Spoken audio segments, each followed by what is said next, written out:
Welcome to your Canadiens Connection on Rocket Sports Radio. We are proud to be the trusted source for all things Habs for more than a decade. This is the Canadiens Connection Podcast.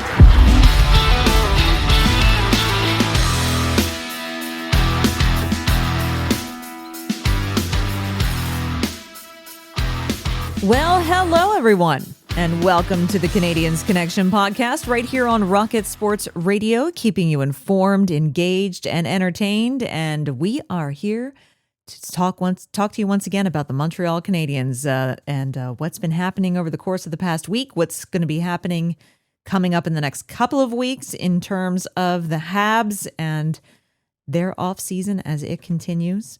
It's going to be a really good show today. My name is Amy Johnson. I'm going to be your host for today's show. That is for episode 351 of the Canadiens Connection podcast. And this week's episode is titled Laval's Rise and What It Means for the Habs' Future. We are going to get into some really interesting prospect talk here in just a little bit and what it means for the Canadiens as they march forward in this rebuild that they're doing. But before we get there, let me, of course, welcome into the show my co-host here in the studio with me, who is the founder and president of Rocket Sports. His name is Rick Stevens. How you doing today, sir? Can you sleep over the sound of race engines down the street, down René Lévesque Boulevard and so forth? Well, they don't actually go down the street, No, but out on the island, I can tell you from personal experience that you can hear that distinct Formula One whine pretty easily in on Nuns Island, and as you infer, it is the week of the Montreal Grand Prix race week. It's going to be, lots of buzz in the city, lots of parties, lots of excitement, and I expect that there's going to be not only Formula One fans but Montreal Canadiens fans spotting players at various Formula One events and race itself, or practice or qualifying. Players always show up for that. But yes, Montreal Grand Prix, always an exciting time. I guess the big question is, will Canada's own Lance Stroll be driving for Aston Martin? Will he return? He had that bicycle accident a while ago years ago, I guess, that injured his wrist, and he withdrew last week due to wrist pain. Will he be back in time for his home Grand Prix? Yeah, absolutely. It'll be interesting. Hopefully they have good weather this year. Was it last year? It was a wet race last year, which was miserable for the fans getting on and off the island as well. So hoping for some good weather for the race this week. Should be fun to watch. We have lots to cover for you today. In our first segment, let's just give you a preview of what's on the agenda today. In our first segment, we're going to run through all the latest roster news, which does, and there's some reports of some things with some of the current NHL players with the Montreal Canadiens that we want to discuss, of course. We do want to check in on the prospects. We already can start talking about development camp a little bit because, believe it or not, that is really right around the corner. It's just about a month away. So we're going to talk a little bit about development camp. We're going to talk about some things happening in the QMJHL. We're going to talk about the draft and talk about some mock draft items coming up, as well as the Laval Rocket and the Trois-Rivières Lions, whose playoff runs have obviously continued much longer than the Montreal Canadiens did. So we're going to get you caught up on all of that. Plus, lots of news from around the NHL to cover with you this week. So we're going to get you caught up on all of the latest in the first segment. Then in our second segment, we're going to hone in on our big topic for the week. We're calling this the Laval Effect, fueling Montreal's next big step. And we're going to kind of examine how the success that Laval enjoyed this season is really going to help drive the Canadiens in their advancement of their goal, toward their goal in this rebuild and getting back to being a Stanley Cup contender. And a lot of that is going to hinge on the success that the Laval Rocket and some of the top Habs prospects had this past season. So we're going to take a deep dive into that. We're going to bring you a lot of audio from their end of season media availability, hear from Pascal Vincent as well.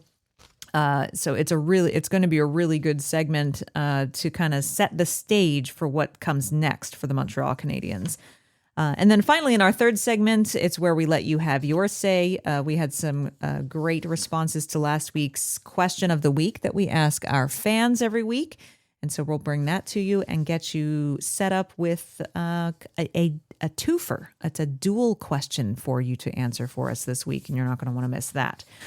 So the best way to get in touch with us, if you'd like to drop us a comment, if you have feedback, if you have a question about the Canadiens or their prospects that you'd like to hear our thoughts on, or if you're responding to our Canadiens Connection question of the week, you can reach out to us on our text line. That's 5853-ROCKET, 5853-ROCKET. You can also drop us a comment on our YouTube channel. You can find that at InsideTheCanadiens.com. And as well, you can also drop us a response on social media. Just go to @HabsConnection on Twitter, Facebook, and Instagram, and leave us your thoughts. So since we've been gone last week, the big thing that's going on in terms of the NHL is that it is scouting combine time. It takes place every year at the KeyBank Center and the Lacombe Harbor Center, which is the Buffalo Sabres practice facility right next door to the KeyBank Center in Buffalo, New York. And so this year's 2025 draft prospects are getting put through their paces, being evaluated, physical exams, the ever-grueling interview process, the probably not so grueling wine and dine process, Rick. Lots of action in Buffalo this week, which is always kind of the kickoff, the official kickoff of the draft season and the young prospect off season. That's right. And it's still going on as we record this podcast. The testing, the physical testing is going on Saturday. And so we're going to have a full wrap up about the combine on next week's show. We're going to have Mike Agello, our colleague at Hockey Hot Stove, with us. You to sing. Right, at Hockey Hot Stove. He'll be with us next week, and he was on site in Buffalo, and he'll be giving us a report from there. And it's a place where the scouts meet, the general managers are there, the brass is there, so they'll watch the testing, they'll meet with each of the individuals that they're interested in, a long list. As you said, some will get taken out for dinner. And we heard that the Canadiens always are known for asking some out-of-the-box kind of questions. This year, the one of the common questions that they asked was, what if you see your captain, Nick Suzuki, out past curfew, out at 3 a.m., and he's doing something he's not supposed to be doing? Would you report him I'm sure Nick Suzuki to the coach and all that? Yeah, appreciates this question. I guess they're what they're evaluating there, but anyway, the information kind of spills out as people get interviewed and talk to people. But we're gonna have a full report on that on next week's show. Love it. Mm-hmm. Can't wait for that. This is kind of related to the combine. There is a report that is out that Mike Matheson is also in Buffalo this week and waltzed right into the hotel where everyone is staying and had a meeting with Jeff Gorton and Kent Hughes this week. Which is odd. It's just odd. And of course, it generated a ton of discussion, a ton of speculation on social media. Let's stay away from that. Here's what we do know. And that was a Radio Canada reporter who's there reported that Mike Matheson met publicly, it was in the hotel's restaurant, with Jeff Gorton and Kent Hughes this week for approximately 90 minutes. Okay. That's what we know. The rest we don't know. And the speculation is that, as of July 1st, Mike Matheson, going into the final year of his contract, would be eligible to sign a contract extension. So there's all the Mike Matheson cheerleaders that are all applauding this and saying yes. And there's all those maybe more reasonable-minded people who are saying, why in the world would the Canadiens consider re-signing Mike Matheson when they have a stable of good young left-hand defensemen, coming into the organization and some already there. So, as I said, we'll stay away from the speculation. The only thing that we know is the reporter, the Radio Canada reporter, said, what are you going to be talking about? And Mike said, listen, the season ended quickly, didn't get a chance to really talk in the exit meetings, so we're taking this opportunity to chat. It's odd, though, that you do it in Buffalo in a very, very public place setting, for everybody to know. It seems kind of message sending from my perspective. And I get it. He's defended because he's a local product and he's fully bilingual, and he is a guy that is appreciated by the media for what he does off the ice, and he eats up a ton of minutes, but he does so at 31 years old, making mistakes that he still made when he first came into the league, and doesn't seem to have any interest in correcting his mistakes. He makes very risky plays. There's no consequences for his egregious mistakes. Gets lots of ice time no matter what. And going forward, he's not, if you put him in that third, let's just look at the left-handed defenseman. You got Caden Gooley, you got Lane Hudson. Put them 1-2 wherever you want to put them. Sure. But that leaves Mike Matheson either playing offside, playing on the right side, or playing in the third hole. And, he's not going to get the same minutes, and he's certainly not going to get the same money for taking on that role if he wants that role. And if you put him on the left side in the third hole, where does Engstrom play in a few years? Where does Xhekaj play? Where does Struble play? I don't see. It's getting a little crowded. I don't see why you would want to sign him long term. But we don't know that was what was talked about. So we don't. That's where we're at with that. It just a very odd situation for the usually careful Montreal Canadiens brass. Yeah, it probably caused more of a flutter than it needed to if they had not done it so publicly. And I guess the other thing, where do you get one of those get out of jail free cards from the media? Where do you get one of the Teflon jacket that they hand out to a very sensitive Mike Matheson who doesn't like being criticized? Because they like him a whole lot. They do. Report in The Athletic this week about which NHL teams should be interested in Nikolai Ehlers come July 1st. And they listed 11 teams, so sounds like the competition's going to be a little crowded. But Montreal is one of the ones that they mentioned, Rick.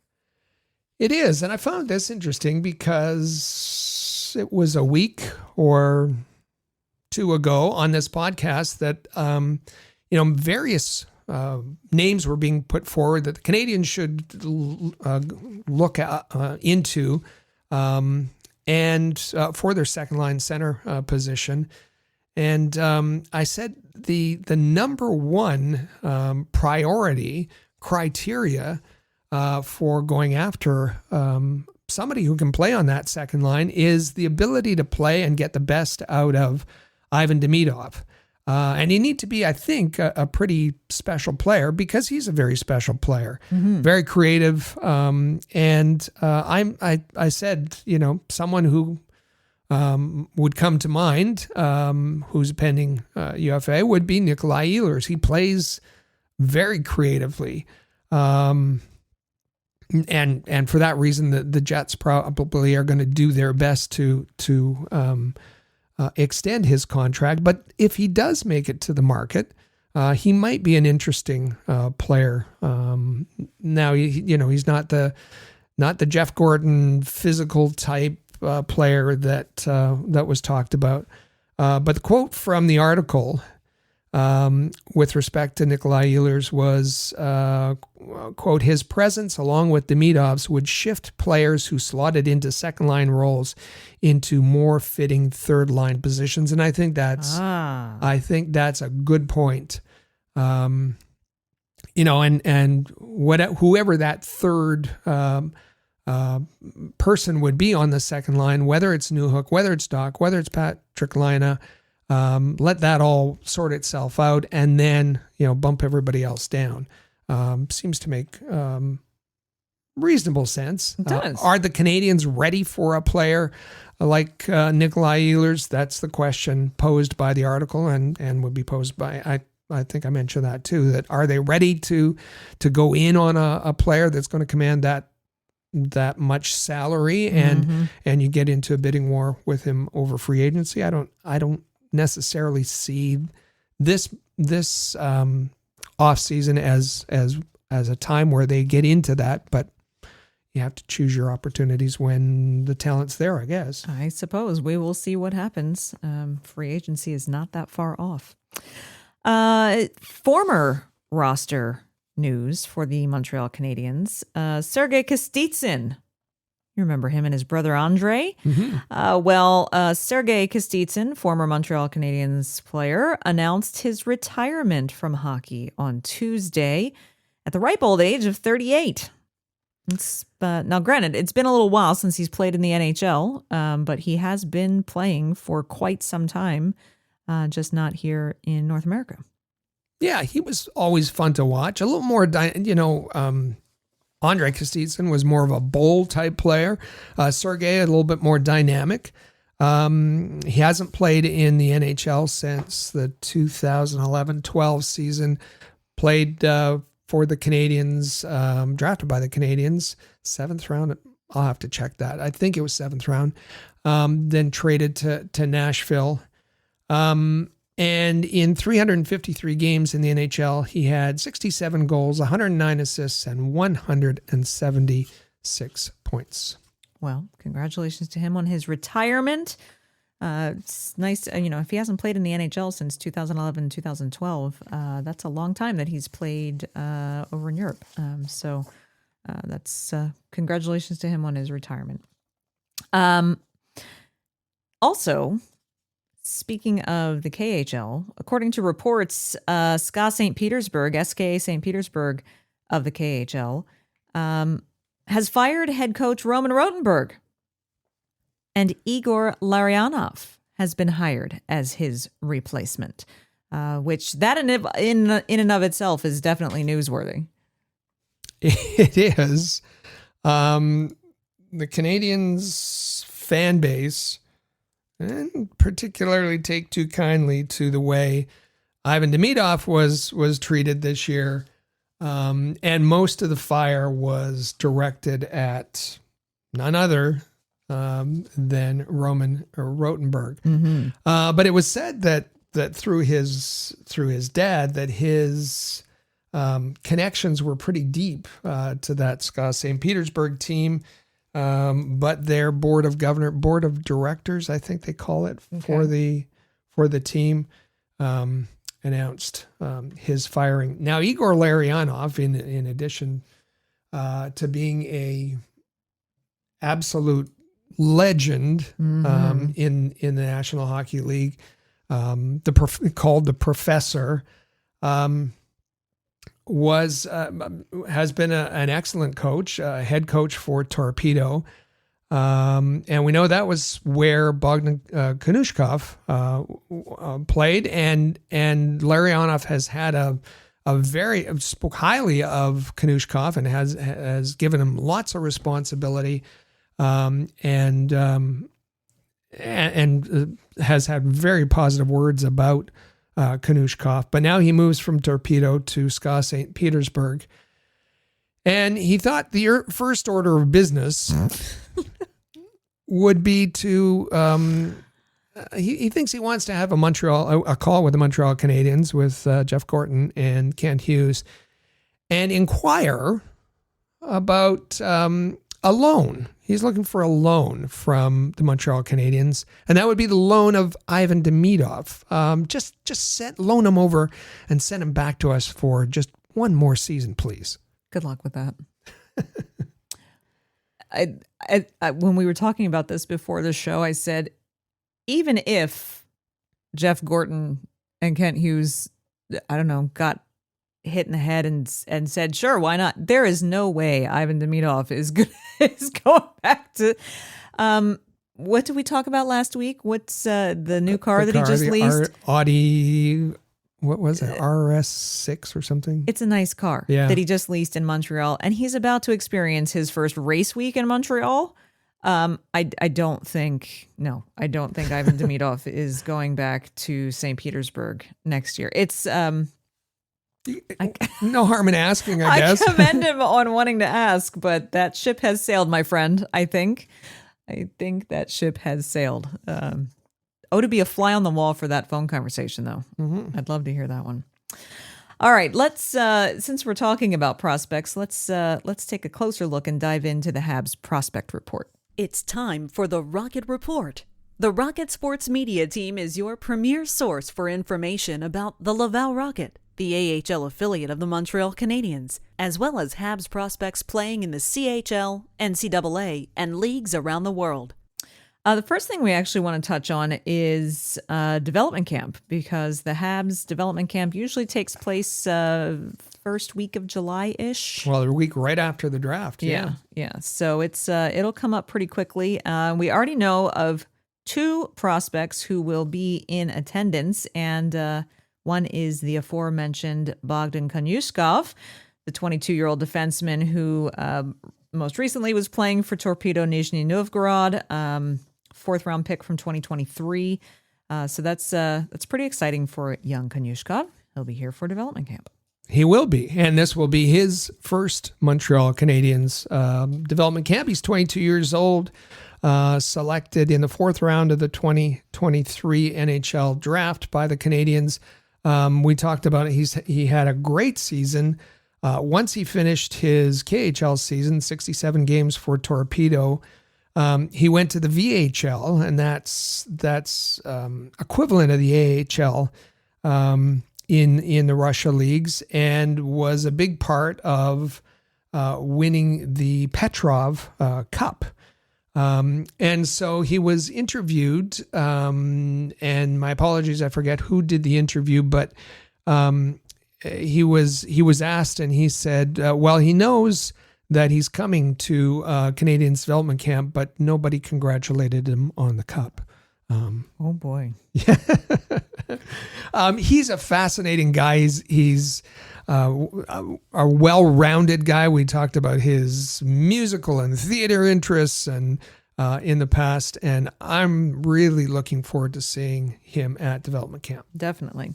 Vincenz Rohrer is also going to be there, the 20-year-old forward from Austria. You recall he made a pretty big impact for Team Austria in the recent World Championships tournament.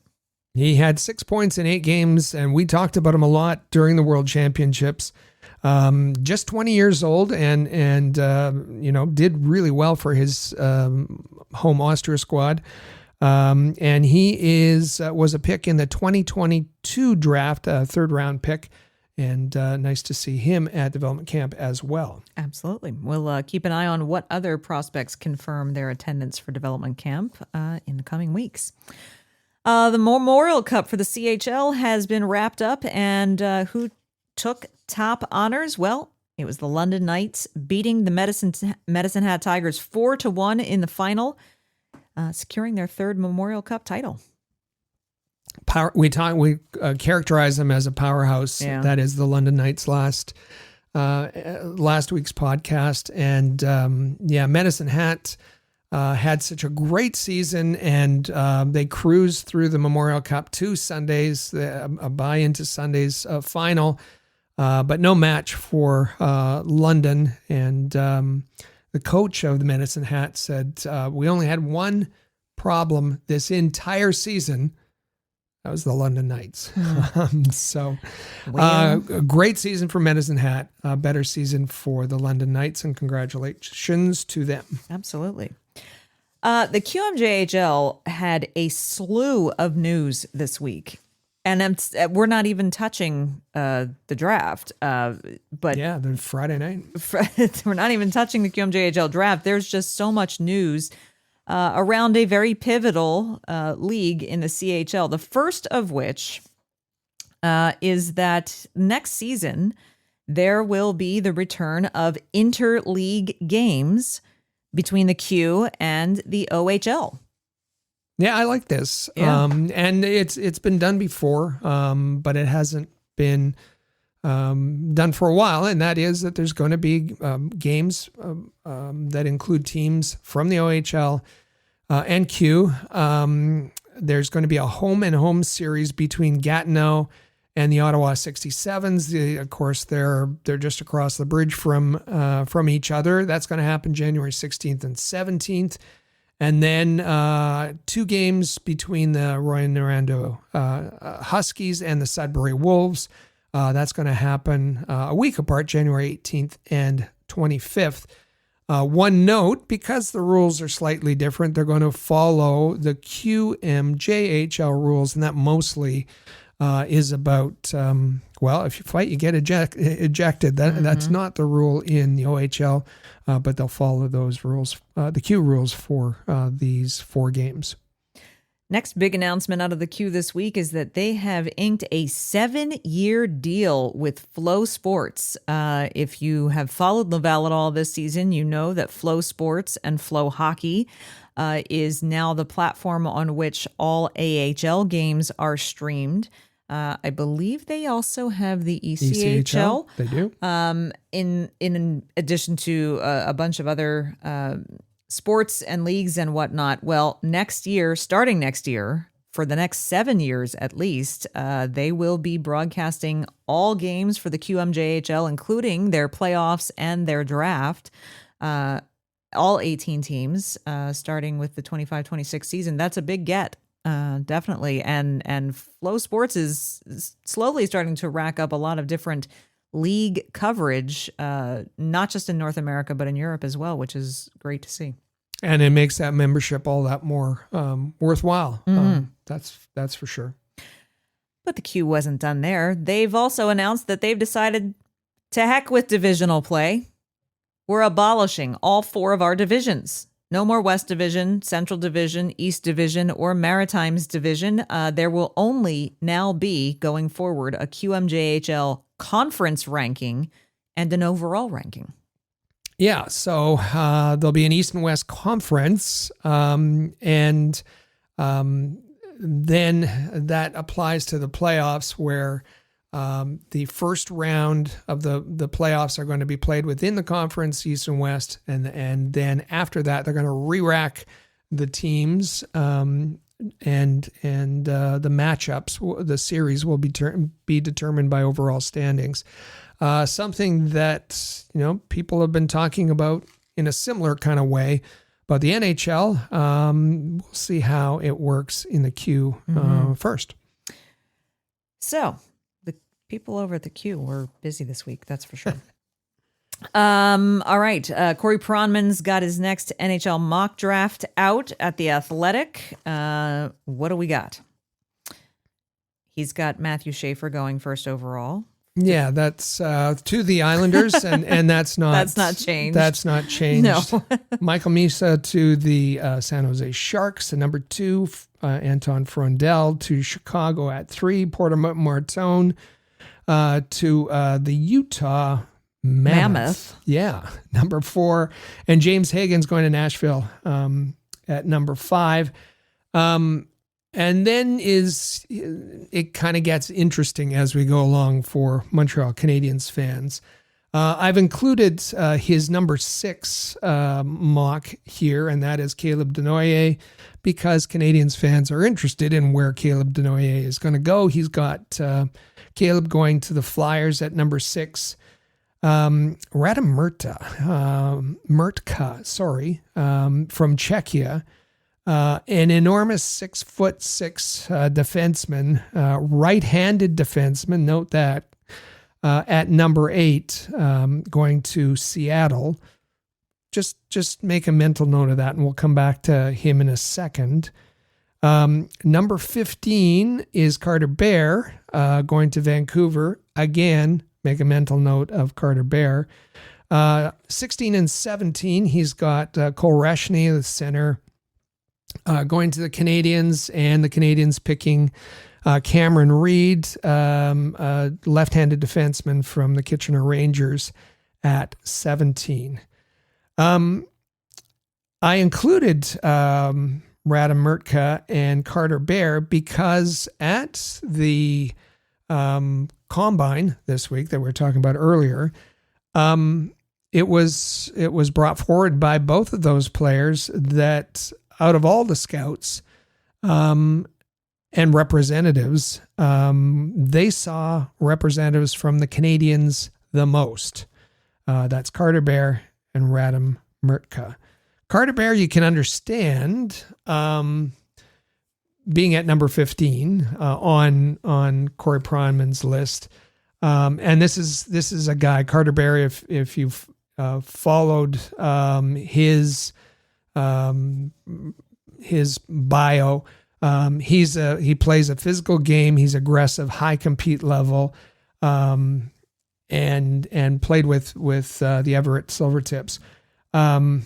Mrtka's interesting because he's going to go way higher than the Montreal Canadiens can. He's not within their reach. So why were the Canadiens spending so much time scouting this player? Well, a lot of these visits could have occurred, well before the Canadiens knew where they were going to end up. They could have been, the Montreal Canadiens could have been a lottery team. They made the playoffs at the very, very last minute. So that's one explanation. The other explanation is, and we've seen the models that kind of are putting out what the Canadiens how far the Canadiens can move up if they were to trade their 16 and 17 pick. If they batch those together and traded picks 16 and 17, how high could they get? And the models spit out, it's not saying the teams would be willing, but the models say either 7 or 8, that 16 plus 17 will give you 7 or 8. 7 is Boston, 8 is Seattle, and 8 is where Corey Pronman projected Seattle would take Mrtka. So maybe there's something to that. Maybe there isn't. But I just thought those were interesting pieces of information. One more piece of information from Corey Pronman's mock, and that is at number 26, he has Nashville taking Joshua Ravensbergen. And that's interesting because he's a goaltender, and as we know, not many goaltenders go in the first round. Are the Canadiens happy with Jacob Fowler, or given that they have one pick to fill a need and one pick that a second pick in the first round that they can just, maybe take a flyer on, would they take a goaltender with that second first round pick? The drama builds. The drama builds as we march forward towards the draft. But before we get there, let's talk about what the prospects currently in the organization have been doing in the AHL and the ECHL. Laval in their best of 7 series in the Eastern Conference Final against the Charlotte Checkers, that is the AHL affiliate of the Florida Panthers. They were up against it, down 2-0 in the series as they headed to Charlotte for games 3, 4, and 5 if necessary. And Game 3 certainly did not go their way. Charlotte with a stomping 5-1 victory over the Laval Rocket. Jared Davidson scoring the only goal. I have to say, watching that game, the Laval Rocket looked like a team who was playing who had decided they'd already lost. Mm-hmm. They did not look like they had much jump. They didn't look like they had much motivation, and they just looked defeated already, which was, to me, pretty concerning. And I'd say they looked like a team that didn't have a lot of confidence in their goaltender, and their goaltender looked like he didn't have a lot of confidence. No. I've praised Pascal Vincent's decisions throughout the season. I've been one of his biggest cheerleaders, but starting Caden Primo in Game 3, in fact, I would have gone back to Game 2 and started Jacob Fowler, but Caden Primo was pulled in Again. he was pulled for the second consecutive game in Game 3. He did not look good at all, making just 12 saves, giving up 4 goals. Jacob Fowler came in, gave up 1. He made 12 of 13 saves in that Game 3. But yes, that was and I understand the team was kind of shell-shocked, losing both games in Laval, and then arriving in Charlotte. They just didn't look themselves at all. No, they didn't. And so after that, they were really in a tight spot, down 3-0 in the series, facing elimination for Game 4. To their credit, Laval played a much better game. If only they could have played this style of game from the beginning of the series. Maybe it was because Jacob Fowler was in net. I know, Rick, I can guarantee you're going to talk about the fact that this was an unfair situation to ask Jacob Fowler to now start in an elimination game. Unfortunately, they still couldn't get it done, and at the Charlotte scored a go-ahead goal late in the game, and that was it. That was all she wrote. Charlotte winning it 3-2, sweeping the Laval Rocket 4-0 to win the series and advance to the Calder Cup final. Who in the world is making these goaltender decisions? And we know that Pascal Vincent isn't in charge of all the decisions. He said that. I don't know if Ryan Backer is going to be starting the next game. I have yet to get the text from the organization. He has said that during the regular season. Anyway, why in the world would you put that pressure on your future number one goaltender? That, okay, kid, we're down 3-0. We looked like garbage the last game. Now it's up to you to save our season. That was, and to his credit, Fowler was sensational. Yeah. He was. And that the play that in the last couple of minutes that ended their season looked awful, but that's on Zach Hayes, and I'll get to that in a minute. Mm-hmm. But a reasonable approach would have been to start. I'm fine with starting Primo in Game 1. Mm-hmm. Start Fowler in Game 2. But if you don't start Fowler, you have to start him in Game 3. Mm-hmm. He did not. He didn't start him in 2, didn't start him in 3, and Primo got pulled in both, and then you start Fowler.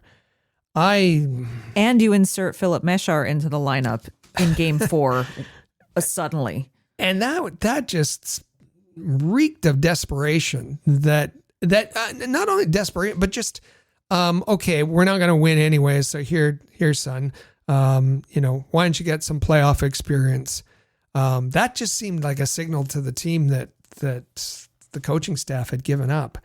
And Machar was, he didn't do anything notable in either direction.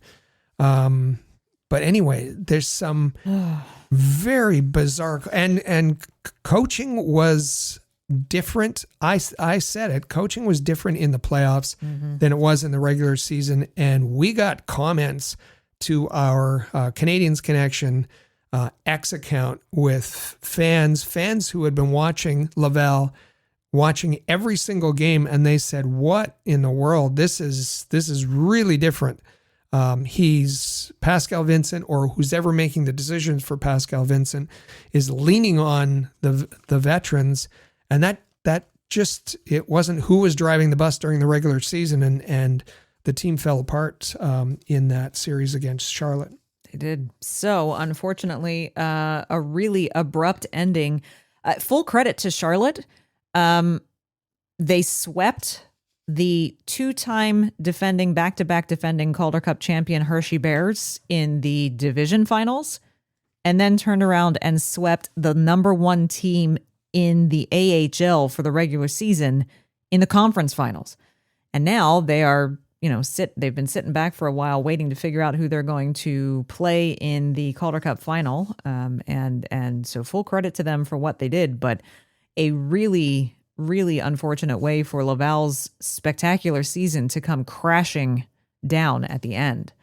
And the Checkers are a veteran team. They are a veteran team. They're a big, strong team. But Laval, you can't change your identity mid playoffs.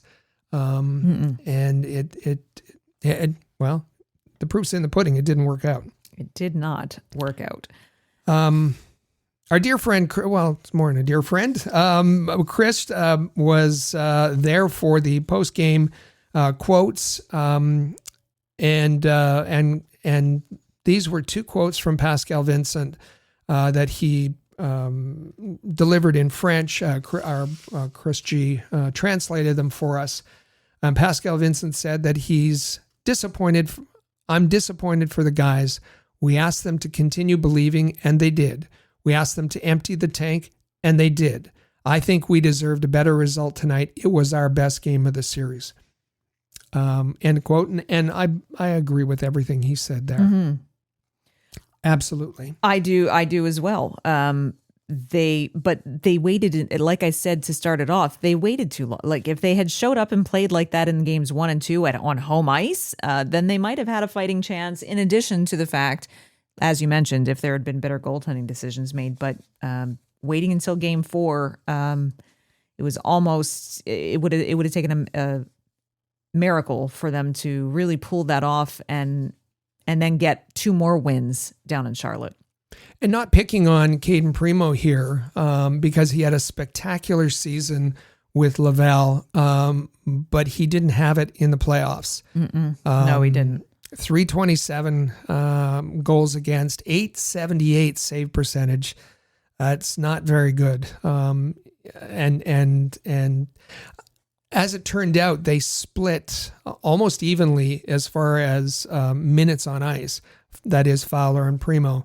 But you know that when Primo's confidence goes, it's difficult to get back. And he just, for whatever reason, didn't have his confidence in the playoffs. No.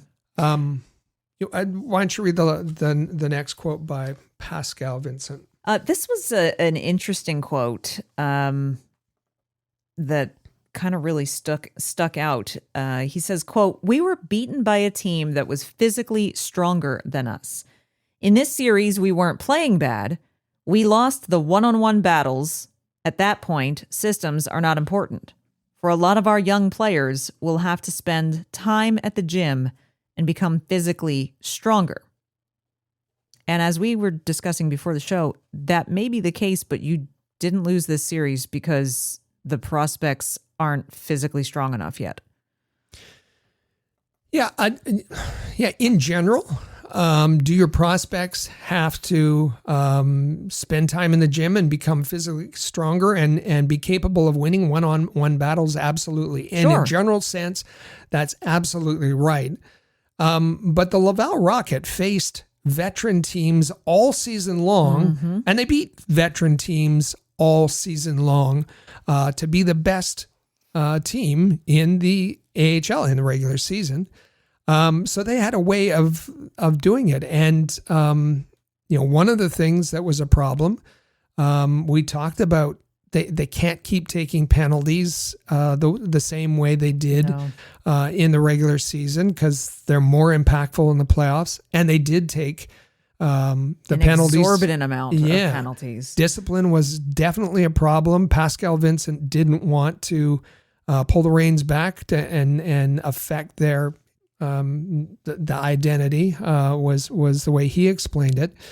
But I think this was just an unfortunate comment because it sounded like he was laying blame on the younger players. And listen, that was not the case at all.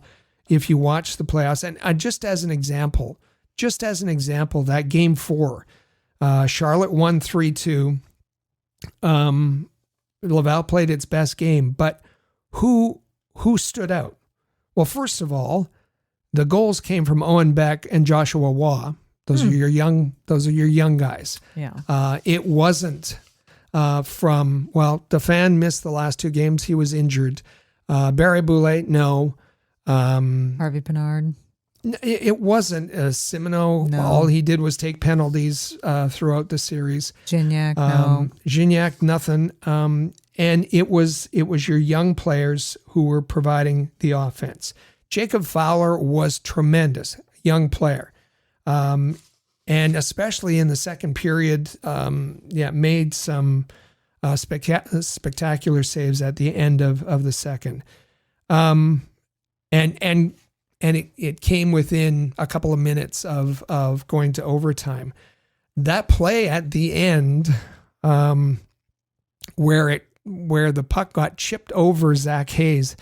Zach Hayes was signed to a 2-way AHL contract. He is a borderline AHL, ECHL player. He's slow. He's a veteran. He's not. Zach Hayes is big and he's strong. It didn't help him in this situation because he looked awful. And at the last second, he fell to the ice and swung his stick. Jacob Fowler was coming out of the net and would have swatted it away, and he handles the puck excellently. But Zach Hayes swatted the puck away or tipped the puck away from Jacob Fowler onto the stick. Right onto the tape. Right onto the tape of Jesse Puljujarvi, who buried it. How did Jesse Puljujarvi get free, clear, and an open chance to the net? Because Brandon Gignac gave him, rather than skating with him, gave him a little tug, just stood still, gave him a little tug on the sweater with his stick and let him go flying by. That was Brandon Gignac's fault, that goal. It was Zach Hayes' fault. It was veterans who were at fault there, not the young players. And the first 2 goals, same thing. The Checkers' first goal, it was a Harvey Pinard giveaway. Second one, it was a shorthanded goal scored by the Checkers, and it was Brandon Gignac that could have easily stick-checked the Checkers player, but he just did a little pirouette and a flyby. Gignac was awful in that game. Yeah.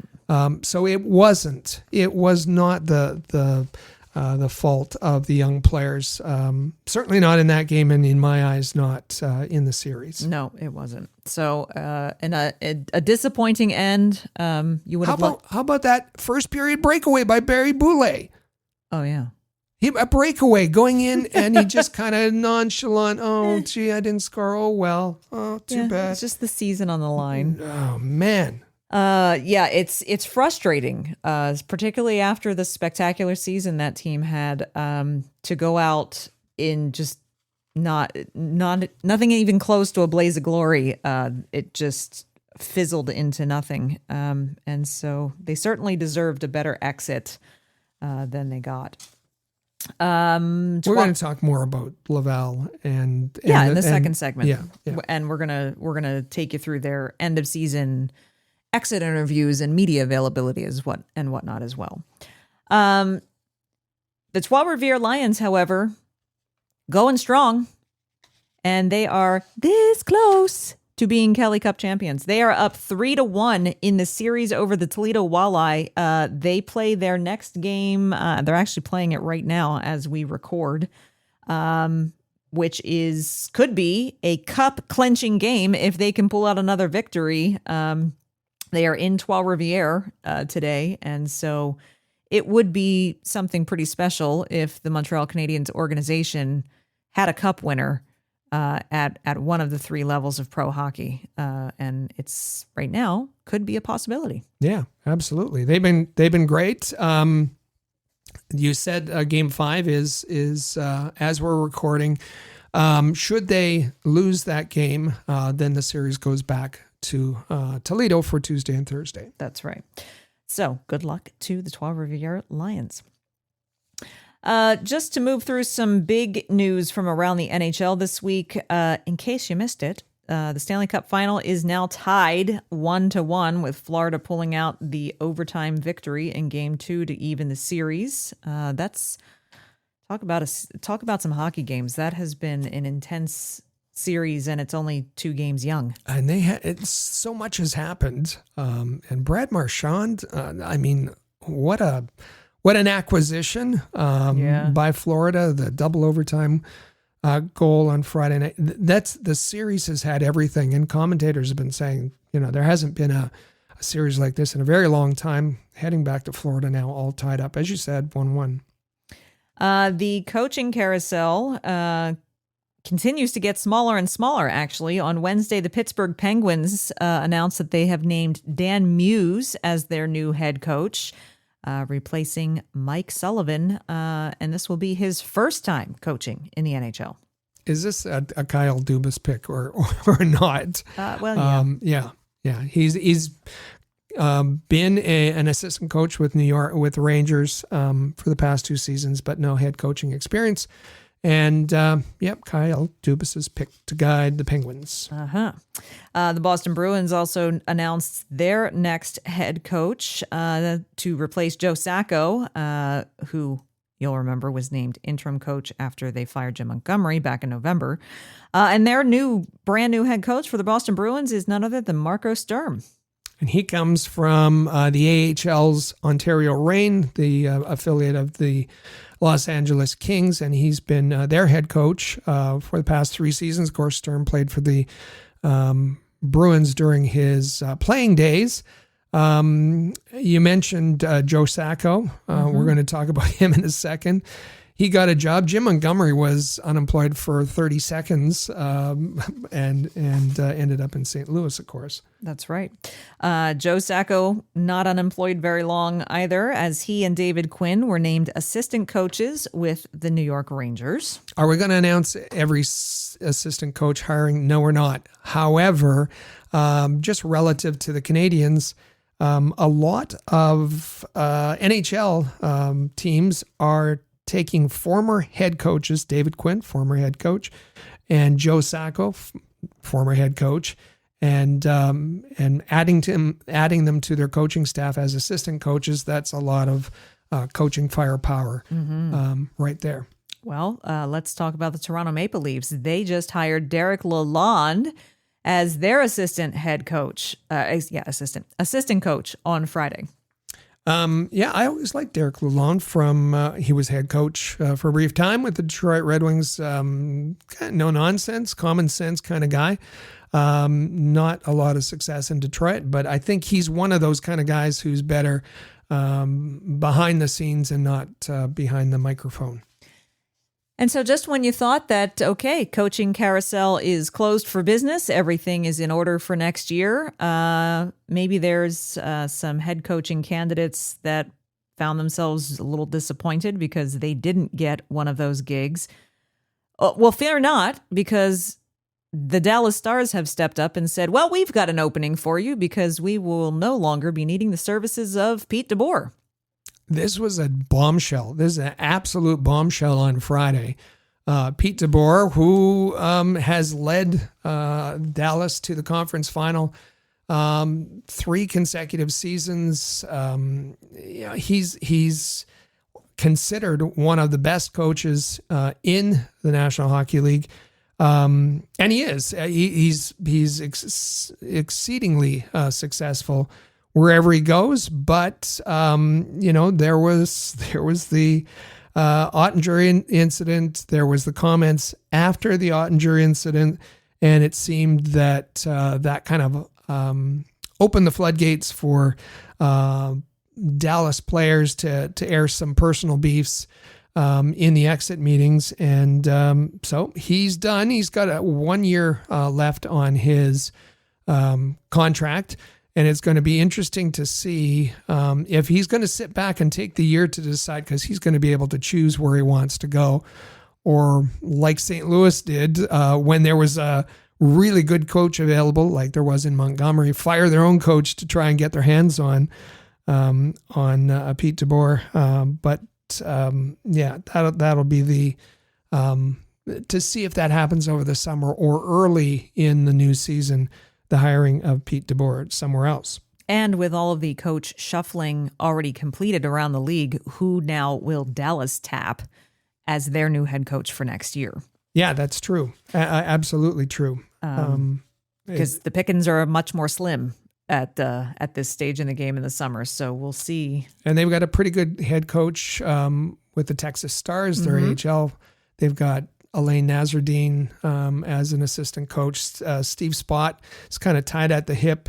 He's an assistant in Dallas, tied at the hip with Pete DeBoer. So expect those two to go together. But are they going to bring in Laviolette or someone like that? John Tortorella. Well, there you go. I doubt it. But I doubt it. It's award season, in case you didn't know. And I was very pleased. This was, if everyone who was a finalist for the Masterton Trophy, I was kind of had my fingers crossed that it would be Sean Monahan to win it. And sure enough, the Columbus Blue Jackets forward was announced as the recipient of this year's Masterton Trophy, voted for perseverance, sportsmanship, and dedicated to hockey.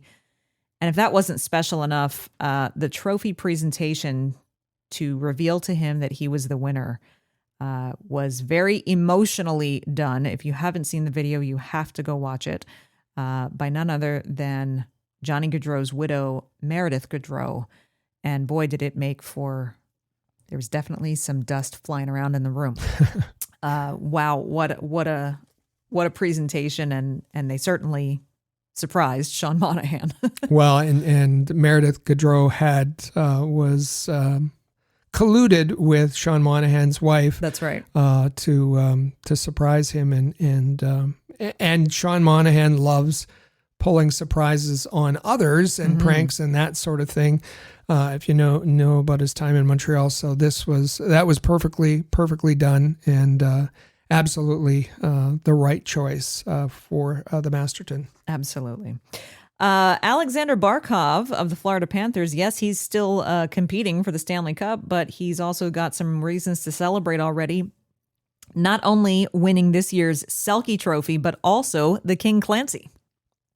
Yeah, that's right. Selke Trophy, he's kind of taken the mantle, and he won pretty handily. The Alexander Barkov did with 1,363 votes, the way they tally them. Nick Suzuki finished a distant 13th with 28 votes. He got 0 first place votes. He got 1 second place vote, and we know that came from Craig Button, who's going to vote with his heart more than his head for sure. But it was Barkov first, Sam Reinhart on the same team, the Panthers second, and Anthony Cirelli, another Florida-based team, Tampa that is, a close third. Congratulations to Alexander Barkov. And congratulations to Spencer Carberry, who just this morning was announced as this year's winner of the Jack Adams Award for the top head coach in the NHL. He is, of course, the head coach of the Washington Capitals. We remember him coming up through the ranks in Hershey, having success there, and has done a spectacular job at the helm of the Washington Capitals and is the winner of this year's Jack Adams Award. Yeah, this one was really no contest. The No. finalists, Spencer Carberry, Scott Arniel from the Winnipeg Jets, and of course, Montreal Canadiens head coach Marty St. Louis. Spencer Carberry got 81 first place votes, and it was Marty St. Louis who got 2. So really, a very distant third. It was all Spencer Carberry, and why not? He had a great season with the Washington Capitals. He did. Interestingly enough, Steve Mayer, who is the NHL president of content and events, talked about which award presentations garnered the best reactions from the recipients. And Rick, I'll let you read the quote on this because it's kind of like a dun dun dun. It's going to create a little suspense. Yeah, this came out on the 32 Thoughts podcast. And of course, the NHL records the presentations and then release them on a schedule.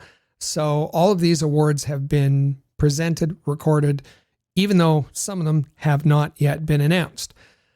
So Steve Mayer said on the best reactions, he said, I think the Masterton, and that was Sean Monahan that we just talked about, is really good. Obviously, really good. If you haven't seen it, go watch it, as Amy said. Then Steve Mayer says, the Calder was also a different reaction than we expected or thought. That was really good. I think those two in particular are very emotional and will get a great response, end quote. Now, the Calders for Rookie of the Year, we're all expecting that Lane Hudson is going to get it. Of course, he's with Macklin Celebrini and Dustin Wolf are the other two finalists. So what makes the Calder a different reaction than we expected or thought? Did Lane Hudson not win it? Well, that's the first thing you think. Did Lane Hudson? Was it a big surprise for Dustin Wolf, or there was someone special that presented the award to Sean Monahan, the Masterton? Did the NHL arrange for a Chris Chelios to present it to Elaine Hudson? And was his reaction different than they expected? Did his mom present it when she was making his cereal in the morning? I know we're all like, well, get on with it. Let's go. Yeah. Let's find out. This is intriguing. We thought it was a foregone conclusion that Lane Hudson was getting the Calder, but now we want to figure this all out. Well, maybe he made this comment on purpose just because everybody thought Probably. It was Lane Hudson and just trying to cause some drama. Probably. I don't know.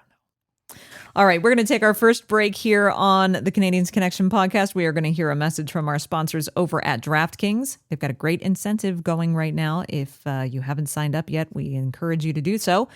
And then coming back for our second segment, the Laval effect, fueling Montreal's next big step. We are going to talk about the success that Laval did have this season.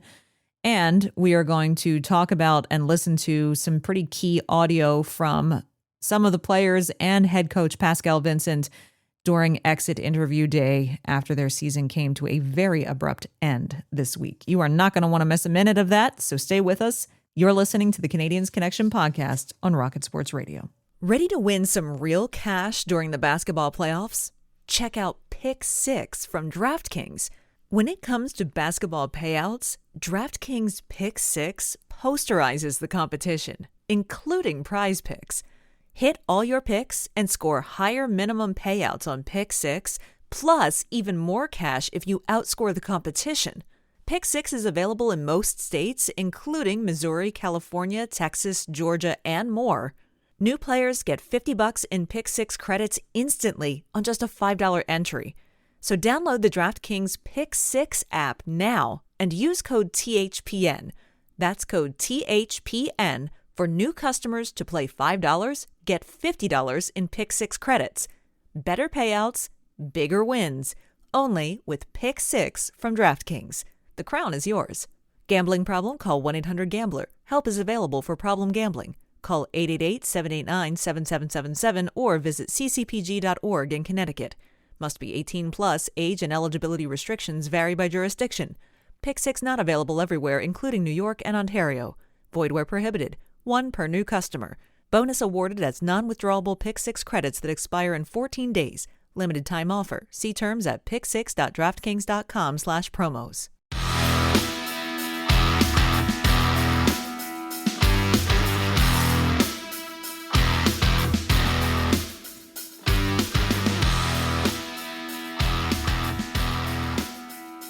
And welcome back to the Canadiens Connection podcast here on Rocket Sports Radio.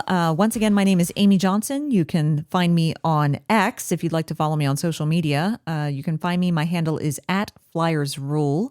And of course, I'm joined by our president and founder here at Rocket Sports, my wonderful co-host, Rick Stevens. You definitely want to be following him on X because he has our master account for Rocket Sports. In fact, it's @Rocket Sports. That's who you want to follow. Not only will you get updates on the Canadiens and their prospects, but also links to our podcasts, our videos that come out on YouTube, our written content when it comes out on Hockey Hot Stove, or even our Substack. Sometimes we have stuff that's published there as well. So be sure you are following @Rocket Sports on X as well. And if you haven't done so already, this is a perfect time to just tap that subscribe button, whether you're listening on a podcast platform or you're watching on YouTube. Tap subscribe. We have really great content coming for you all summer long, around the draft, around development camp, around free agency. There's going to be a lot to talk about. We've got some exclusive interviews coming up. Rick mentioned that we're going to have Mike Algello here next week to discuss his firsthand account of interacting with and talking to and observing prospects at the Combine this week. All sorts of things that are coming. You don't want to miss a single minute of it. So tap that subscribe button and stay with us all summer long and all year long. All right. Well, it's safe to say that the 2024-25 season for the Laval Rocket came to a crushing end Tuesday night with that 3-2 loss to the Charlotte Checkers. Pascal Vincent said it himself. It was their best game of the series, but it didn't matter because they lost the game. And in losing that game, they were swept in 4 games by the Florida Panthers AHL affiliate. And it was a real big disappointment for the players, for the coaches, for the fans. I think there was really expectations going into the playoffs that Laval would make it to the Cup final. And to see them fall short in the conference final is hard enough, but to see them fall short in the conference final by not even winning a single game in that series is a real big blow to the fans and the organization. However, take that out of the equation. Laval had a really successful season this year. So the Canadiens had a lot more success than I think anyone thought they would at the beginning of the season. Their AHL affiliate had a ton of success this year, and their prospects flourished in an environment that really combined development and winning, which we know is one of the most delicate and difficult balances to try to attain in the AHL. So, Rick, I mean, like there was winning all over the place for the Canadiens and their organization and their prospects this season. That's right. It is difficult. It is known. We had Patrick Williams on last week in Canadiens Connection episode 350. You might, if you missed it, you might want to go back and listen to it because he talked about how the league, the AHL, is a veterans league, especially when you get into the playoffs. And somehow the Laval Rocket were able to flip the script. They turned over the season to their young prospects, some who were just rookies, entering their first pro season when they came in, and they excelled. And a lot of credit goes to those players themselves and to the coaching staff, to Pascal Vincent, who did a terrific job trying to give opportunities for the young players, to challenge those younger players, and sending a clear message to the veterans that your role is one of support.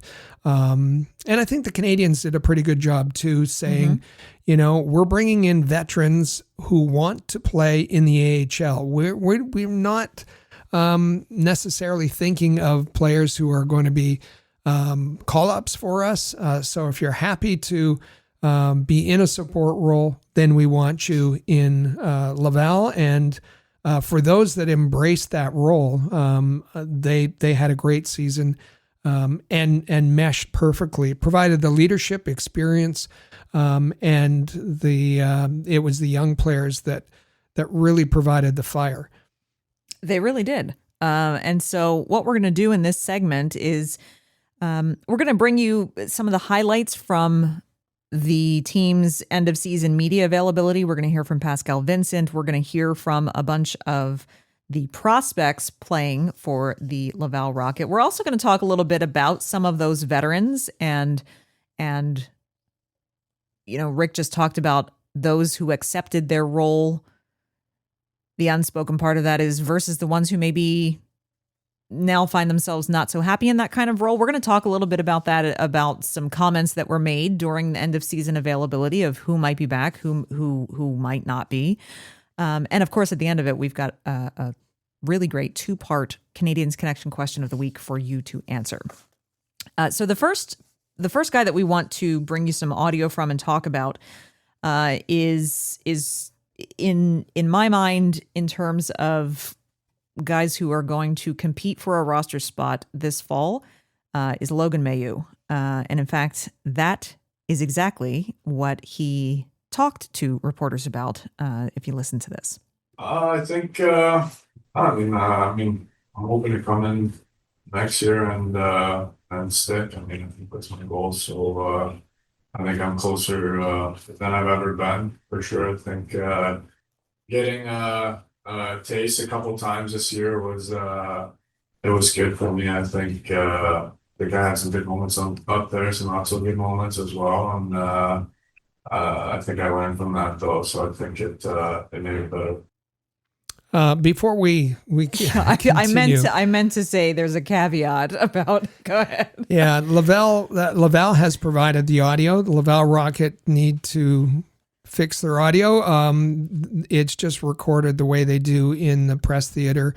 Each prospect, and then the head coach comes to the podium and the table that's set up and the microphone, and they just from there, rather than having a microphone on the desk, they just record it, use the microphone that's built into their camera, and they need to do a little bit better there. So you get that echo effect, and we're sorry about that. Mm-hmm. But I think you understood what he said, that he's as close as he's been in his career to being at a level that can stick at the NHL, at the NHL, and it was helpful for him to play games in Montreal, so he understands what's required of him. He's a guy who's pretty self-critical and pretty humble, and he knows what he needs to do. He talked about needing to be consistent on both sides of the puck. And he worked hard with, it was Dan Jacobs who spent a lot of time with him trying to improve the details in his game. And for a long stretch at the end of the season and in the beginning of the playoffs, Logan Mailloux played the best hockey of his pro career. And that's not only us saying that was Pascal Vincent said he was sensational. Now, that started to change a little bit, and it was he suffered some injuries towards the end of the playoffs, and upper body injury in the Charlotte series as well, that affected his play and his ice time at times. Absolutely, but I do think I firmly believe he's definitely going to make a run for getting an NHL spot this coming fall. Another guy who might be trying to do the same thing will be another defenseman, David Reinbacher. But the big question for Reinbacher is the injury that sidelined him again this year on more than one occasion, and his recovery from that. And so here he's talking about whether or not this knee injury is fully behind him yet or not. Yeah, like for sure. With the knee injury, it wasn't really like good time, but I think I took it day by day, and for sure it's not out of your head right away. It's still in there, and it's probably gonna still be there through the summer if I'm gonna start practicing off the ice. But I think now it's a good time to get all the checkups in. See how my knee looks like, if everything is still fine, and from there on, I think I can let it go from my head and just focus on the next steps, which I want to approach, and we will see the knee feels fine with that too. He's dancing A little bit. and I don't know if he certainly, if you're looking for a definitive answer, if you're looking to feel confident that his knee injuries are behind him, he didn't give you an answer, and he doesn't sound particularly confident about his knee. It's on his mind. It has been on his mind. It's going to be on his mind as he trains this summer. So I would say not behind him.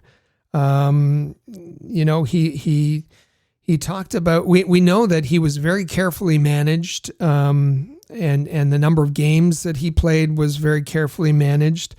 He said that, he was pleased that the motion in his knee was there, that there were some things that happened. He had to take steps back. He said he had to learn how to not overload the knee. He had to learn how to communicate with medical staff to let them know when something happened right away, rather than just trying to absorb it. And he said about the summer that he needs to get stronger. He needs to be able to stand up to forwards. He needs to be able to compete with them in corners.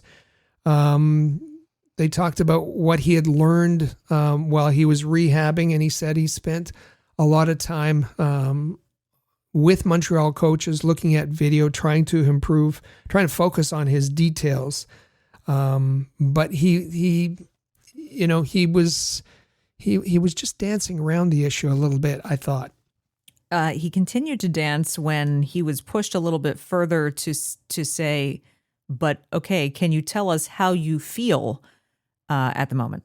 I'd say it's like around like, suppose like 90-95%. There's a little swelling still in there, just bothering me a bit, but I think that's part of the process. It wasn't a easy surgery. It was completely off there, and had to take some time, but I think with some rest now, and with the doctors and the physios and everything, from now on, I think we can set up a good plan and get this one back and just have a normal meeting. So he said that he needs rest. Mm-hmm. He said that he feels 99.5% healed, but that there's still some swelling that's bugging me a bit, is what he said. I think in a couple of episodes later on this summer, we're going to have our resident doctor, Doc Morris, in. And because, I think there's a lot of fans who are already penciling him for a lineup spot for the opening night roster. And I'm not convinced yet. I don't know. I don't know. I hope he's just being cautious. Yeah. But will he need time in the AHL in the fall when the season begins to test out that knee and make sure that it's going to be there and he's going to be able to play game after game and back-to-backs and the tough, rigorous schedule, the NHL schedule that he's expected to play. What is it that is always said about prospects when it's time to promote them up to the NHL, that they should be dominating at their position in the AHL? Logan Mailloux has shown that, maybe not consistently yet through the whole season, but he has shown that he can dominate his position. David Reinbacher hasn't done that yet. And so I agree. I think it's going to be probably more likely that Reinbacher starts in the AHL this year, this coming season, so that he can go on give him the chance to go on a run, dominate, get that confidence, and then bring him up. But opening night, I am not sure yet. But and that worries me, and just a layman's opinion. We don't have Doc Morris here this week, but that he had the surgery so long ago, and that there's still swelling occurring, and that it's still bothering him a bit. Mm-hmm. I think that's a question that we have to have Doc Morris answer. Absolutely. So Caden Primo also took to the microphone, and poor Caden Primo had to answer a question posed to him that does he think a change of scenery would be helpful? Keeping in mind, change of scenery would mean moving to a different organization.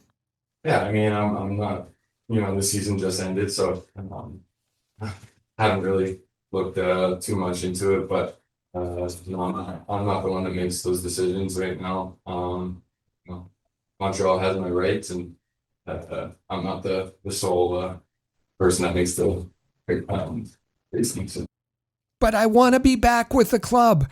I want to be a member of the Montreal Canadiens. I want to be with the team who drafted me. Where's all those words, Caden?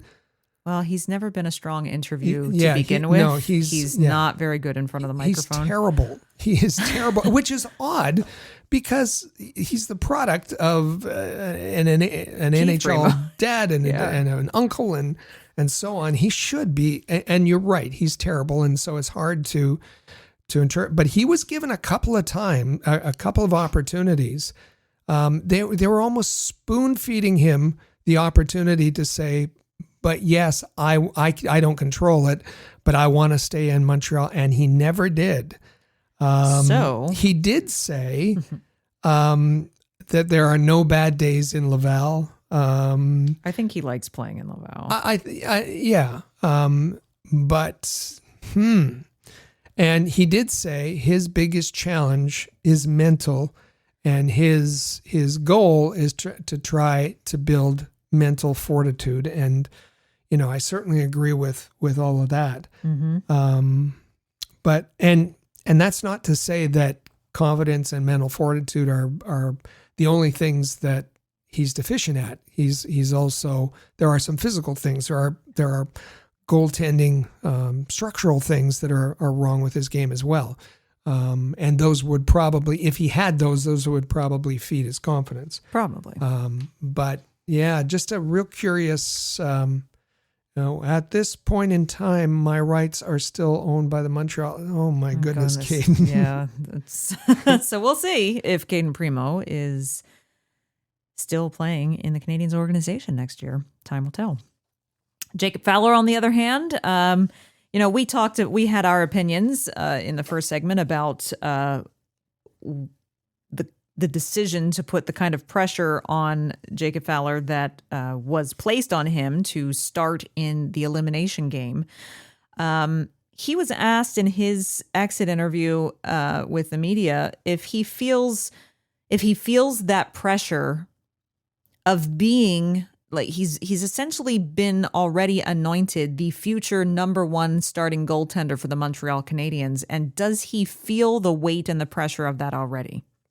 Yeah, I mean, I think, it's hard to say. Obviously, I think a lot of people like to look at it as, pressure or a lot of outside, external factors for you to play. But I think for me, it's just, just the support of, everybody around the city, Laval, Montreal, everything. It's just been, for me, it's been just crazy to see. I think in a great way that people really care and want you to succeed. And, there's a reason for it. People want to be around a winning team here, and I think everyone here wants to just be a part of bringing that culture back. That's a great answer. Great answer. He turned it. That no, it's not.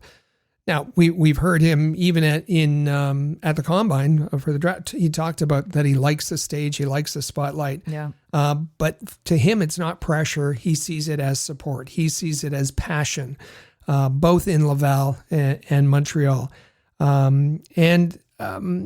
So he did say that the season was an absolutely wild ride for him. His college season ending, and he got thrown into the play a few games in the regular season, then the playoffs with Caden being called up to Montreal. And I should say that Jacob went out of his way to thank Caden, said how grateful he was that Caden Primo was very helpful to him, and that Caden is someone that he looks up to. That's very nice. And I think that doesn't surprise me to hear that about Caden Primo. Caden Primo may not be the best in front of the microphone, but he seems like a very good person. And so glad to see that he was obviously conscientious of making sure that the new guy, you know how it is as a goaltender. You see this hotshot young kid come in, you could be very threatened by that. But he didn't let that interfere with him welcoming him and helping him out as he could. So that's a nice comment for Jacob Fowler to make. If there's one veteran who I think it's pretty clear is interested in coming back to Laval, it's Tyler Wotherspoon, who we talked about last summer on this show as being the one really good veteran offseason signing that Laval made, that this was going to be a notch definitely in the right direction. That's the kind of veteran that you want to sign. And Tyler Wotherspoon had a great season with Laval. He played a really good mentorship role as well. And here's what he had to say about coming back to the Rocket. Yeah, for sure. I mean, we've been in talks. We've talked to the coaching staff and a little talk with management with that, and kind of just discussing my wants and needs and their wants. And I think we kind of we're at a good place when we kind of head into the playoffs, but we kind of decided to wait till after playoffs to focus on hockey. That's where my mind was at, especially. And but I think now talks will continue, and this was one of the most fun years of my career. Being around this group of guys, it's really enjoyable, and everybody's got the will and the want to win here, and the way we get treated is first class. So it's really exciting to see them kind of show interest back, and I think over the next couple of weeks here there'll be more discussion, and it's exciting to see how that plays out. It's interesting that Tyler Wotherspoon is a veteran. He's 32 years old, and he has played in a lot of different markets. Mm-hmm. He played in Stockton, California, the affiliate of the Calgary Flames, played in Adirondack, played in Abbotsford. He played in Utica and Lehigh Valley and San Antonio. He's been around the league. And he said this was one of the season he's had the most fun. Mm-hmm. And he wants to come back. He said he's already expressed that to the coaching staff. He wants to do the same with management. Owen Beck said what a special group this was, and Tyler Wotherspoon said a similar thing, that it's a first-class organization, that they're treated very well. The atmosphere in Laval is great. And Tyler Wotherspoon said it's also great for families.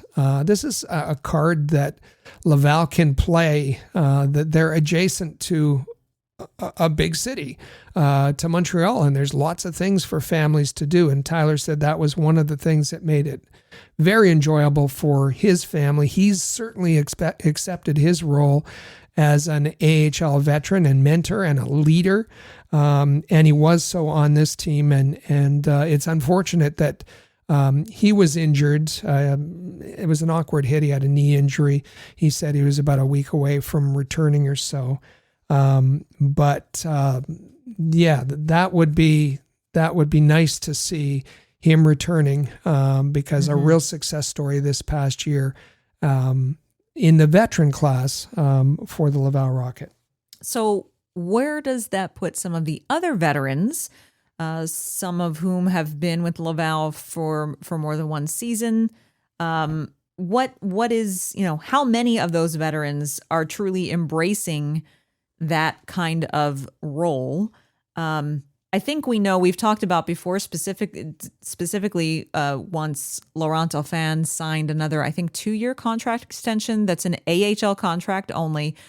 He has talked about the fact that now that he's back again for a second time in Laval, that he's kind of more embraced. He's not trying to get that call up. He's fine to take the AHL contract, and I think that he's probably settled into that mentorship role, as well as being someone they can depend on the forward core. But what about some of the other veterans? Some of them had some things to say in their end of season media availability that will give you an indication on who's happy with the role that they played this year and who might not. Yeah, Dauphin was, just to reinforce your point, had readjusted his expectations and had embraced the role that he has. That he was playing on the top line. He was playing with Sean. He was playing with good play, and it was one of his best seasons. Yeah. And realized that playing in Laval, playing in the AHL, can be a very good opportunity and living for a hockey player. Now, on the other end of the spectrum, you have a player like Alex Barré-Boulet, who, who's a very good player at the AHL level, not a very good player at the NHL level. But he got in a couple of games unremarkably for the Montreal Canadiens this year, was expecting more. And is not finished with his pursuit of playing in the NHL, and at the end of season said, if I'm going to stay in the Montreal organization, I'm hoping it's going to be with the Canadiens and not so much with Laval. So he has an opposite view to Laurent Dauphin. Let me just interject there for just a second. We said he was one of the first signings last summer and got an NHL 2-way contract. And we said, what? Are they insane? Like, Alex Barré-Boulet is not going to play a ton. He's going to be in Laval most. And sure enough, he lasted 3, 4, 5 games in the NHL before they sent him down, or he was healthy scratched for a while and then they sent him down and he didn't go back. And I don't think that certainly, I don't think, came as a surprise to us. I know for me, I can say it was actually a little bit of a relief, because I think Alex Barré-Boulet, to echo what you said, is a much better AHL player than he is an NHL player. That's no disrespect for him. It's just kind of, know where your strengths lie. It's not like he's new to AHL and NHL hockey to prove himself. So a little disappointed in his comments there, but if he thinks he's going to get more NHL ice time next year, I'm not sure that that's in the cards. Well, it might be, but it's not going to be with the Montreal Canadiens. I should have said with the Canadiens. And he's a free agent, so he can go ahead and do that. That's right. Somebody who got a taste of the Montreal Canadiens play this year was Raphael Harvey-Pinard. Just one game this year with the Canadiens, 40 games with the Laval Rocket. And he's not a young player anymore, 26 years of age. And it's clear that he's streaming towards being an AHL player. He too would like to pursue his dream of playing in the NHL, and he may have to go elsewhere, although I wouldn't be surprised to see him signing back with Montreal and playing in Laval next season. And, Raphael Harvey-Pinard has not had a shortage of opportunities. You remember past couple of seasons outside of this season, he had extended stints up in the NHL.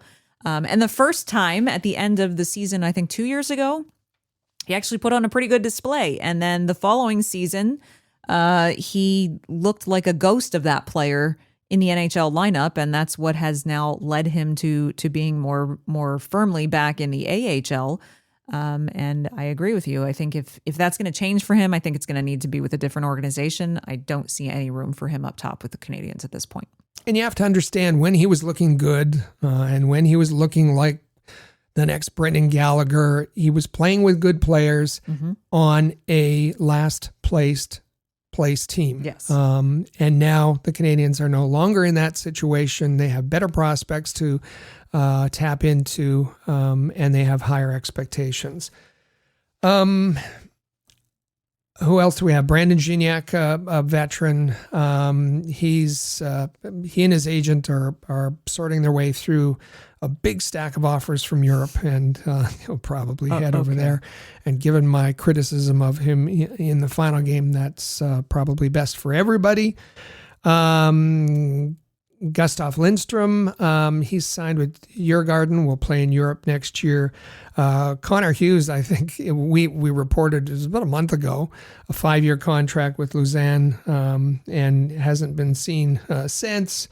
And so I think again, there's going to be next year a different mix of prospects, and some will graduate, some will transition to the NHL, and they'll need a good core of veterans who understand that their role is to support these young prospects, and can now, I think, the proof's in the pudding that you have a coach who can blend that formula to still have a winning team. Go ahead. Yeah. So and you have an ambassador like a Wotherspoon to say, hey, vets, this is a great situation if you're a veteran in the AHL and you have a family and you love playing hockey in the AHL. And I also think someone we didn't talk about who has absolutely embraced his role as a mentor, as a leader, but has also shown his strength in his play, in his leadership abilities, but also has that transition ability to the NHL, is none other than their captain, Lucas Kandata. Let's not forget him.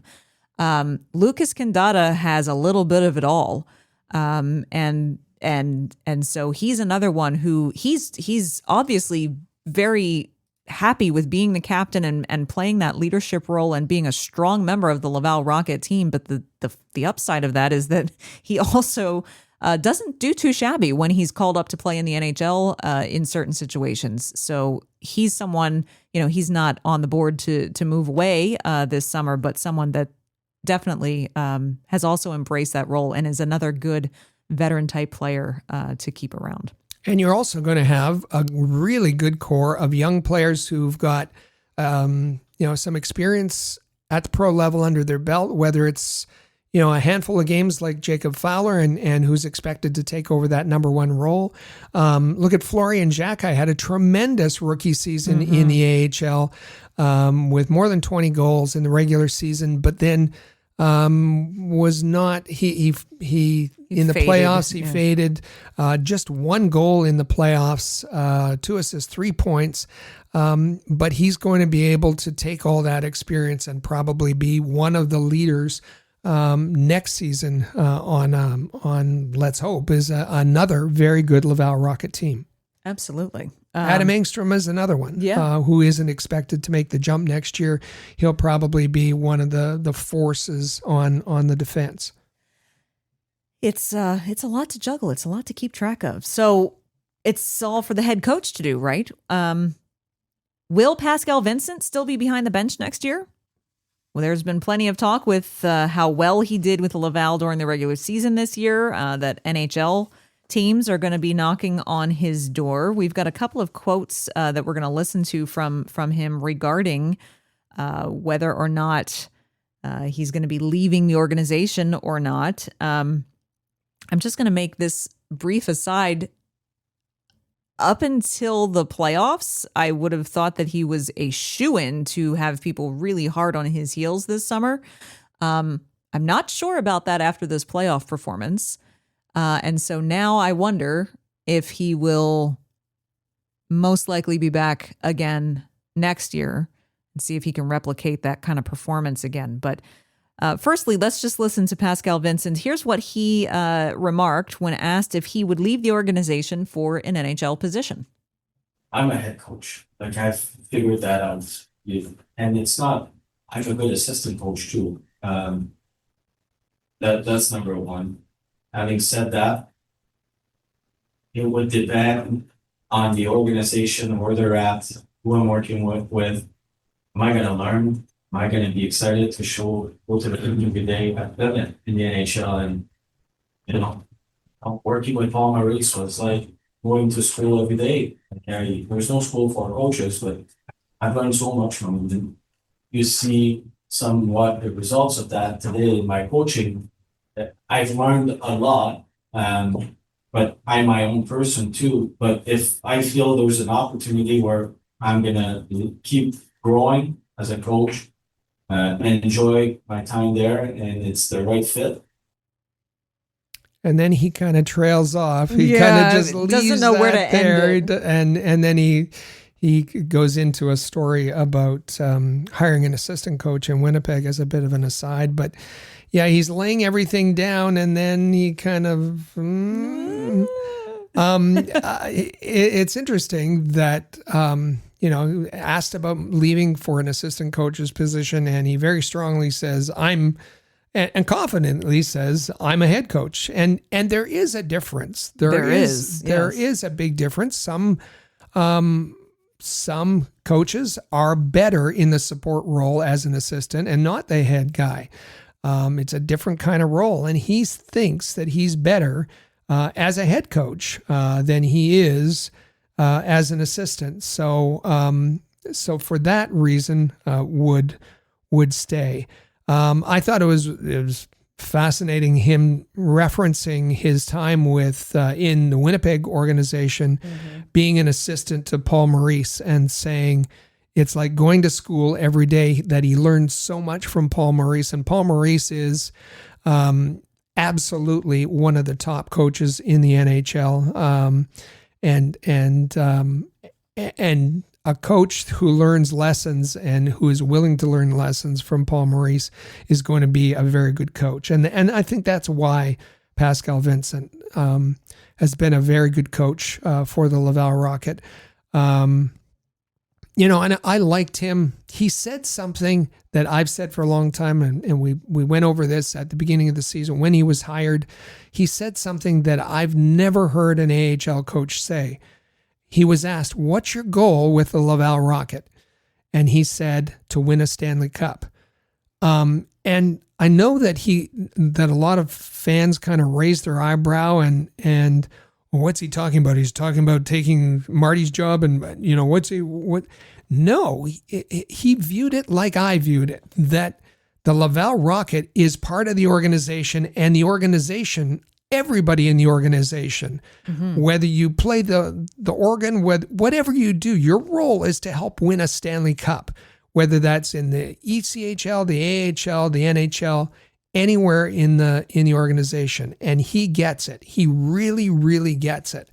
And he understands, he talks the same kind of phrases that you hear from Jeff Gorton and from Kent Hughes, saying that they want this young core to grow together, and that it takes time, and that there's no magic formula, and that they that this core, like a lot of fans are like, okay, we can have our core. It's Suzuki, and it's Caulfield, and it's Slavkovsky. Well, no, this core is also going to include Jacob Fowler. This core is also going to include some other players, because there's still a transition. There's still an opportunity for this group to grow together. And that might include an Owen Beck, and it might include a Michael Hage and a Florian Jacki, and a David Reinbacher and a Logan Mailloux and an Adam Engstrom, because when you're building a core that grows together as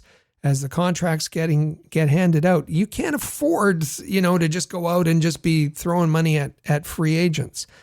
So Pascal Vincent gets it. He really, really does. And I thought it was really interesting that he said that he sees himself as a head coach, and he said, well, maybe an assistant too, but I think that was just kind of, if I have to, sort of thing. Yeah. So here's what he said here's the bottom line about leaving the Canadiens. So when it happens and you have an opportunity, you have to think about it. Now, to keep this organization, it's going to take an offer again for you. So, and I don't know if it's going to happen right now. So he said, if you get an offer, of course you have to consider it. But to leave the Canadiens organization is going to take an offer I can't refuse, which is fascinating that somebody's going to have to give him, a head coaching position is going to have to give him maybe an assistant coaching position with some sort of path to become a head coach. With his pick of, he talked about it has to be, maybe a team full of real high-end prospects that he can coach, with a group of coaches that he enjoys working with. All of those are possibilities. Or, as I suggested, maybe the Canadiens should just add him to the Montreal Canadiens coaching staff, where he can continue to guide some of these young players. Absolutely. It's all going to be fascinating. It was a disappointing end for the Laval Rocket season, but that's kind of, don't leave that sour taste in your mouth going forward into the summer. Reflect instead on all of the positive progress that was made this year, particularly with the prospects who are going to help create an even brighter future for the Montreal Canadiens in their rebuild and their quest to be a Stanley Cup contender once again, year in and year out. So our Canadiens Connection question of the week is twofold. First of all, we want to know which Habs prospects you are most looking forward to seeing at training camp this year. And of them, who do you think is ready to make the jump to the NHL? Who is ready to make the jump to the Canadiens and get on that opening night roster out of the prospects coming out of Laval? Be sure to drop us a text on the Rocket Sports text line. That's 585-3-ROCKET. You can also leave a comment on our YouTube channel or hit us up on social media at Habs Connection, letting us know which Habs prospects you're most looking forward to seeing at training camp and which one of them or more are ready to make the jump to the NHL and play for the Canadiens on opening night. Can't wait to see what your thoughts are on all of this. And after we take one last break and hear from our sponsors over at DraftKings, well, we're going to hear some responses to last week's Canadiens Connection question of the week. And you're not going to want to miss that. So stay with us. You are listening to the Canadiens Connection podcast on Rocket Sports Radio. Ready to win some real cash during the basketball playoffs? Check out Pick 6 from DraftKings. When it comes to basketball payouts, DraftKings Pick 6 posterizes the competition, including prize picks. Hit all your picks and score higher minimum payouts on Pick 6, plus even more cash if you outscore the competition. Pick 6 is available in most states, including Missouri, California, Texas, Georgia, and more. New players get $50 in Pick 6 credits instantly on just a $5 entry. So download the DraftKings Pick 6 app now and use code THPN. That's code THPN for new customers to play $5, get $50 in Pick 6 credits. Better payouts, bigger wins. Only with Pick 6 from DraftKings. The crown is yours. Gambling problem? Call 1-800-GAMBLER. Help is available for problem gambling. Call 888-789-7777 or visit ccpg.org in Connecticut. Must be 18 plus. Age and eligibility restrictions vary by jurisdiction. Pick 6 not available everywhere, including New York and Ontario. Void where prohibited. one per new customer. Bonus awarded as non-withdrawable Pick 6 credits that expire in 14 days. Limited time offer. See terms at pick6.draftkings.com/promos.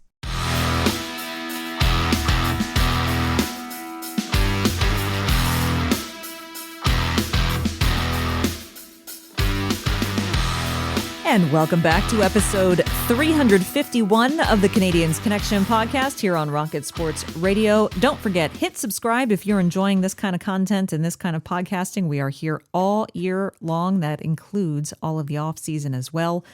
Hit subscribe on your favorite podcast player, on our YouTube channel, and of course, give us a follow on social media as well. And don't forget, this week's Canadiens Connection question of the week, we want to hear from you. Which Habs prospects are you looking forward to seeing at training camp in the fall? And of them, who is ready to make the jump to the NHL and play for the Canadiens on opening night of next season? Definitely send in your responses to that. I bet we're going to get some we could get a pretty wide range of opinions on that. So send us your thoughts. We'd love to hear from you.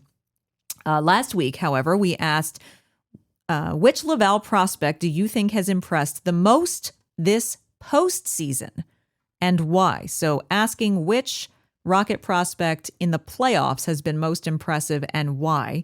You have a response from someone on X, I believe. I do. And we heard Patrick Williams, guru of the AHL, was our special guest last week, episode 350. Again, go back to CanadiensConnection.fm if you missed it, or your favorite podcast player, to listen to the show. Patrick, he liked what Adam Engstrom's been doing in the playoffs. But Patrick talked about the special teams on that show and how they've been letting Laval down. And on X, Anne-Marie BD, that's at Dark Angel, sends a message to both at Habs Connection and Patrick Williams.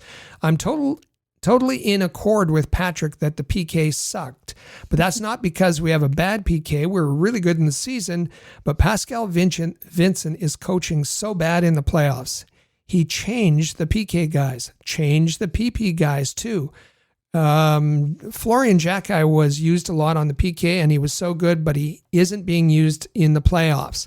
He's relying on his vets and isn't using his youngsters. And then she goes on to mention not much use for Davidson, Florian Jacki, and so on.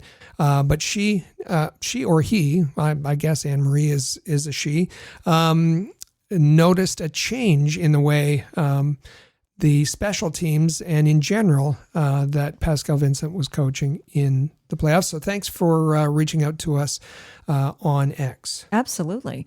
Over on YouTube, at Center Heist 7948 said, great show. Happy June. Not so much for Laval.